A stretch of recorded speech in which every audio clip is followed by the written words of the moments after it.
বাকরখানি নামটা শুনলেই মনে পড়ে যায় ঢাকার অলিগলি আর শত বছরের পুরনো ঐতিহ্যের কথা। পুরান ঢাকার মানুষের সকালের আড্ডা যাকে ছাড়া একদমই জমে না তা হলো মচমচে বাকরখানি।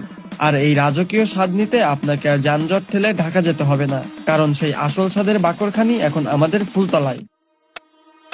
Yeah.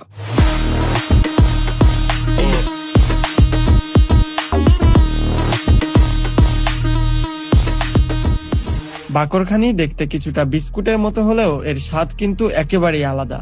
ময়দা, লবণ, সামান্য চিনি আর ঘিয়ের এক জাদুকরী মিশ্রণে তৈরি করা হয় এই খামির। আর তারপর নিপুণ হাতে মোটা করে বেলে যখন ওভেনে দেওয়া হয় তখন বেরিয়ে আসে এক মন মাতানো সুবাস। ওভেন থেকে বের করা গরম গরম বাকরখানির ঘ্রাণে এখন চারপাশ মম করছে, ঠিক যেন পুরান ঢাকার সেই আদি স্বাদ। ঘিয়ের সেই মচমচে ভাব আপনার মন ভরিয়ে দেবে নিমিষেই। ভাবছেন কোথায় পাবেন? লোকেশনটা একদমই সহজ। ফুলতলা রফিক সড়ক দিয়ে নদীর ঘাটের দিকে যেতেই এই দোকানটি আপনার চোখে পড়বে। তাই দেরি না করে ঐতিহ্যের স্বাদ নিতে আজই চলে আসুন। গরম চা আর বাকরখানি দিয়ে আপনার সকালের আড্ডা হোক একটু অন্যরকম।